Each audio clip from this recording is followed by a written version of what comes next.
영화나 만화, 책들 중에 즐겨보시는 시리즈물이 있으십니까? 저는 개인적으로 일주일에 혹은 한 달, 1년에 한 번 나오는 그래서 텀이 긴 어떤 시리즈물 보는 것을 별로 좋아하지 않습니다. 왜냐면 텀이 길면 길수록 내용을 이해하거나 혹은 몰입도가 떨어지기 때문에 그렇습니다. 그래서 가끔 대중적인 인기몰이를 하고 있는 드라마가 있어서 보게 된다면 시간이 날 때 몰아서 보는 것을 좋아합니다. 사람들은 나무가 아닌 숲을 보라라는 이야기도 합니다. 제가 이 같은 말씀을 소개해 드리는 것은 우리가 성경을 대할 때 여기서 조금 저기서 조금 이렇게 이해하는 것이 성경 안에서 하나님을 이해하고 하나님께서 말씀하시는 정확한 의도를 파악함에 있어서 어려움을 말씀드리고 싶어서 그렇습니다. 제가 2주 전부터 나누고 있는 10계명을 보아도 10계명, 이 10계명과 출애굽기 20장에서 말씀하시는 하나님이 말씀하시는 10계명과는 분명한 차이가 있습니다. 10계명 그 내용만 떼어놓고 볼 때 중요하거나 특별한 부분이 전혀 없는 일반적인 내용입니다. 어느 정도나 어느 사회에서 흔히 규율과 법규로 정하고 지키고 있던 것들이었습니다.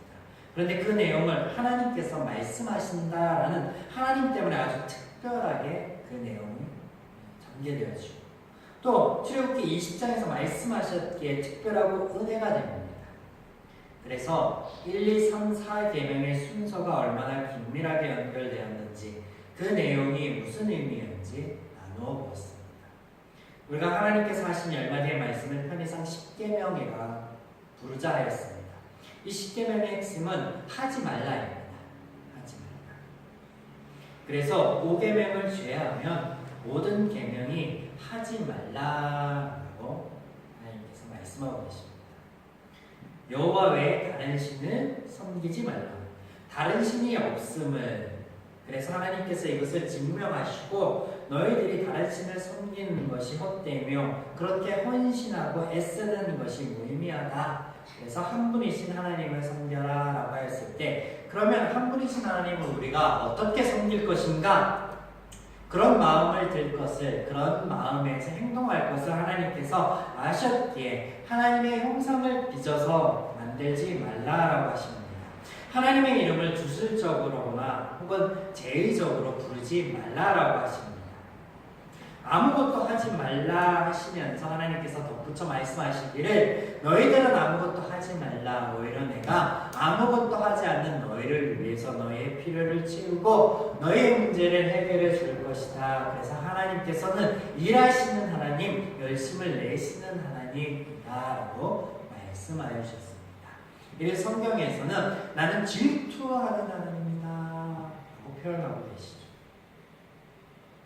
그래서 등장하는 4계명 안식일을 거룩하게 지켜라.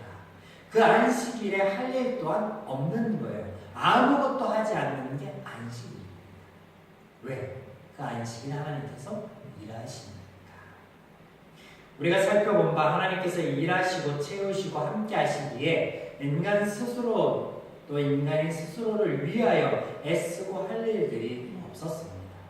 일하고 계신 하나님 안에서 그 은혜를 누리기만 하면 되었습니다.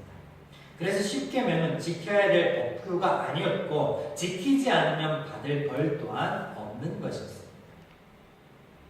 지난 시간까지 우리가 말씀 안에서 이것들을 살펴보았습니다. 그래서 앞서 말씀드린 대로 10계명의 핵심은 아무것도 하지 않는 것입니다. 그렇다면 이후에 등장하게 되는 5계명부터 10계명까지 핵심이 어떤 걸까요? 앞서 말씀을 나눈 것과 같은 4계명까지의 내용과 별반 다르지 않을 것을 않다라는 것을 우리가 예측할 수 있겠죠. 네, 같습니다. 아무것도 하지 않으면 됩니다. 그 이유는 하나님께서 일하고 계시기 때문이다. 5계명부터 10계명까지를 살펴보기 전에 하나님께서 하신 4계명까지의 내용을 덧붙여 설명하시는 부분이 오늘 등장합니다. 이것을 먼저 짚고 넘어가겠습니다. 본문 23절입니다. 너희는 나를 믿어서 은으로나 금으로나 너희를 위하여 신상을 만들지 말고. 하나님께서 이런 말씀을 하시는 이유는 죄인의 마음, 사람들의 심리를 너무나 잘 아시기 때문입니다. 하나님께서는 하나님을 위하여 내가 무엇인가를 하였다라고 하는 마음, 그래서 하나님으로부터 오는 것을 바라는 보상 심리, 이런 마음을 갖지 말라라는 의미에서 이런 말씀을 하시는 거예요. 여러분 생각해 보십시오. 하나님을 은으로 비겨서 신상을 만든 사람이 흙으로 만든 사람을 바라보는 마음이 어떨까요? 또 스스로 은으로 만들었다라고 하는 마음이, 또 그 마음에서 하나님을 바라보는 마음이 어떨까요?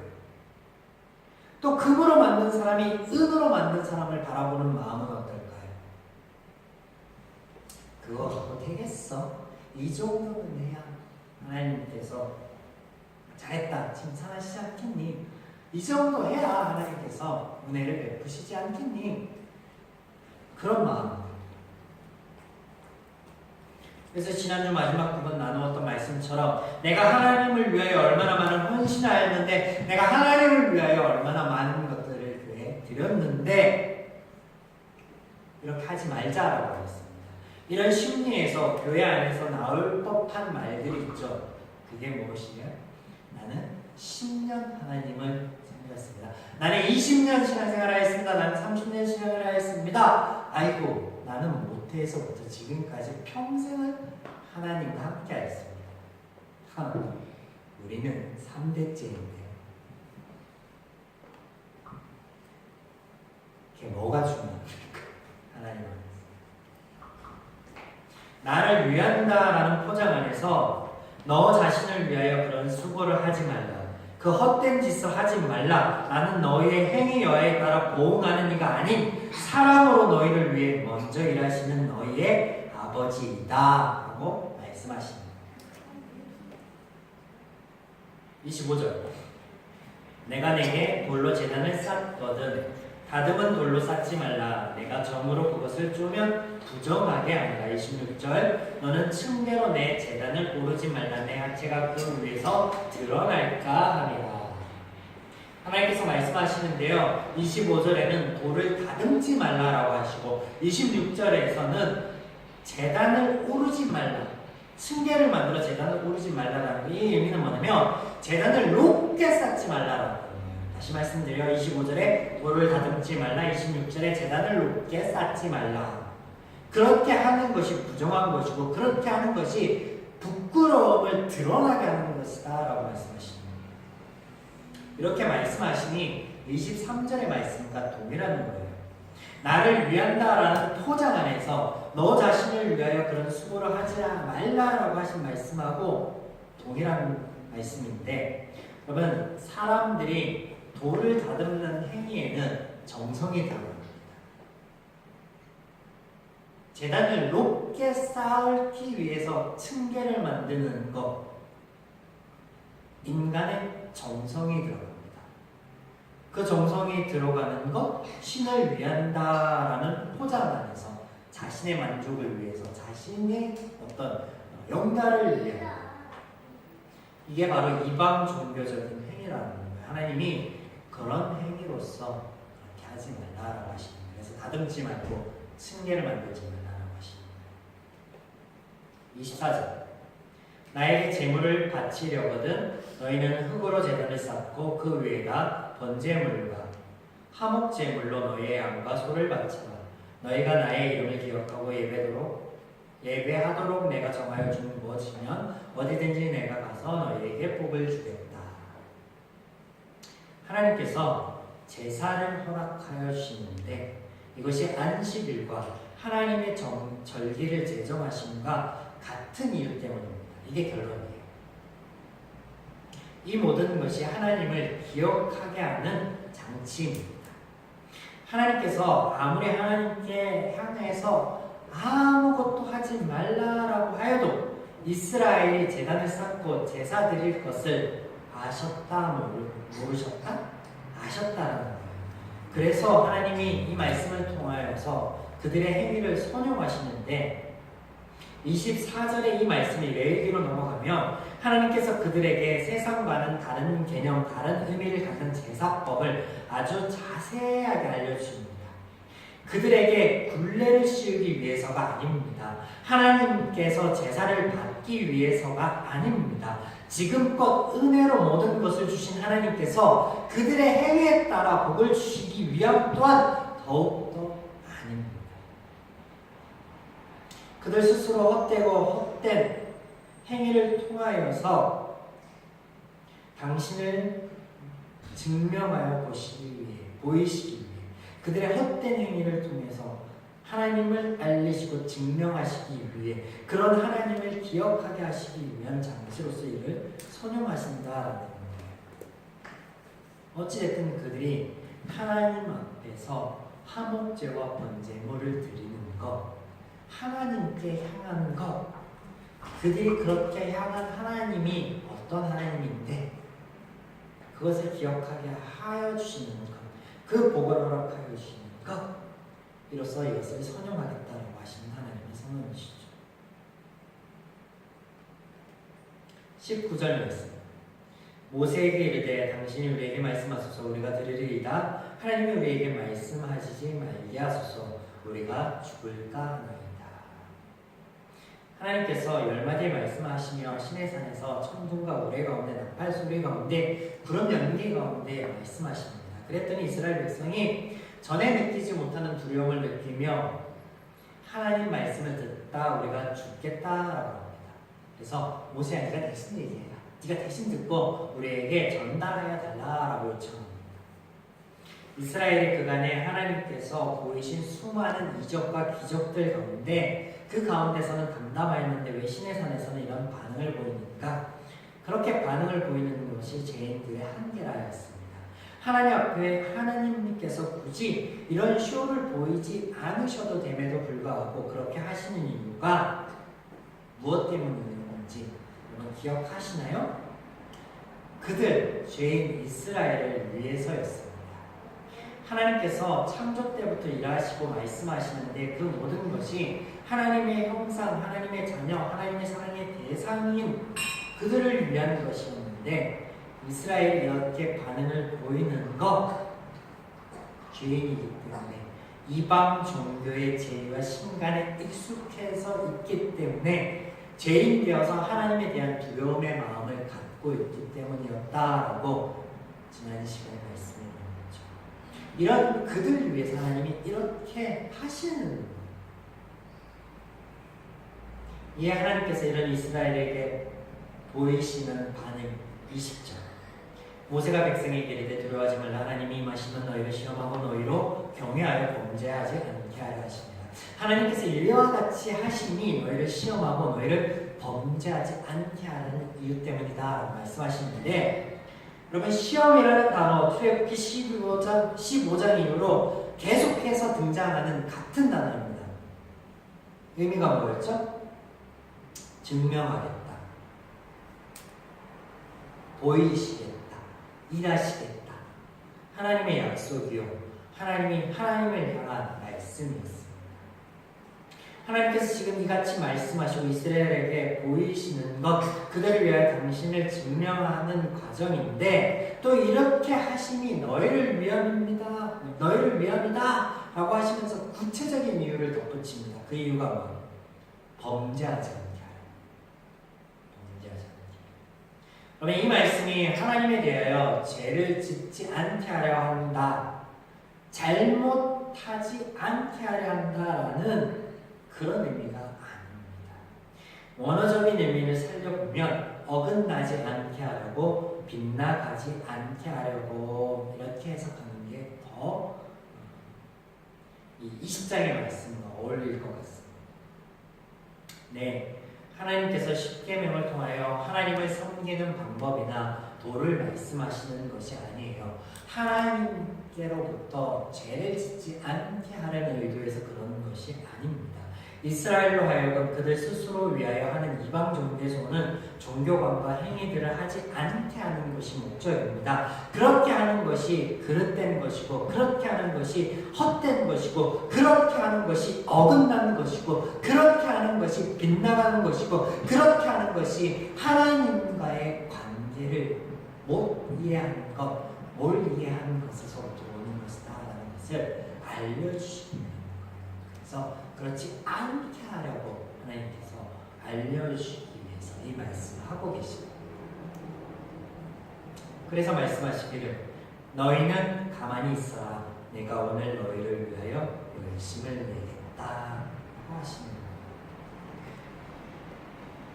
자, 지금까지 나눈 하나님의 의도, 10계명을 말씀하시는 하나님의 심정으로 5계명부터 10계명을 살펴봅니다. 우리가 그간 1계명부터 4계명까지는 하나님과 인간 사이에 대한 말씀이고 5계명부터 10계명까지는 인간과 인간 사이를 위한 말씀이라고 들어왔습니다. 네, 맞습니다. 그런데 우리가 지금까지 살펴본 10계명의 내용 안에서 여기 출애굽기 20장의 내용 안에서 5계명부터 10계명의 말씀 또한 하나님과 인간 사이를 말씀하시는 거예요. 제가 지난주 이 5계명에서 10계명이 사람이 지금까지 법규로 만들어 지키고 있던 것들과 그 내용이 매우 비슷하다라고 말씀드렸습니다. 그러면서 사람들 사이에 이런 법규의 필요성과 무용성을 이야기하였습니다. 여러분, 이웃의 것을 탐하지 말라, 거짓 증언하지 말라 하신 말씀이 특별하거나 사람들이 지금까지 해오던 것들보다 말이 쉬워서 지킬 수 있는 말씀입니까? 그렇지 않습니다. 사람이 왜 거짓말을 하죠? 사람이 왜 다른 사람의 것을 탐을 내죠? 지켜서 좋다는 것, 그 당위성이나 필요성, 유용성을 몰라서가 아닙니다. 평상시에는 이것들을 잘 지킵니다. 지킬 수 있습니다. 그런데 내 사정이 절박해지면, 나의 문제 앞에 직면하게 되면 사람들은 이런 것들을 쉬 어기고 지키지 않게 됩니다. 도둑질을 하고 거짓 증언을 합니다. 여러분, 교통법규는 지키라고 있는 거죠. 빨간 불에는 멈추고 초록 불에는 가게 되는 것. 유치원생은 왜 아는이도 이것을 압니다. 그런데 나의 문제 앞에 직면하면, 나의 필요성 앞에 직면하면, 나의 간절함 앞에 서면 사람들은 황색 불에 황급히 지나갑니다. 빨간 불에 아주 급하게 지나갑니다. 쉽게 어깁니다. 쉽게 통제합니다. 네, 그래서 법이 필요하지만 무용하다라고 말씀드렸습니다. 그러면서 제가 지난주에 하나님께서는 문제 해결을 위한 방법을 제시하는 것이 아니라 문제 자체를 해결하여 주신다라는 말씀을 드렸습니다. 기억하십니까? 우리 한번 생각해 봅시다. 하나님께서 거짓 증언하지 말라라고 하셨죠. 시간이 조금 지난 후에 이스라엘이 하나님께서 약속하여 주신 그 약속의 땅에 이르러서 정탐꾼을 보냅니다. 그때 기생 라합이 이 정탐꾼들을 숨겨주면서 이 정탐꾼을 위해서 군사들에게 거짓 증언을 합니다. 10계명의 말씀대로 보면 라합이 하나님의 말씀을 어겼습니다. 라합이 잘하는 겁니까? 잘못한 겁니까? 라합이 하나님 앞에 벌을 받았습니까? 상을 받았습니까?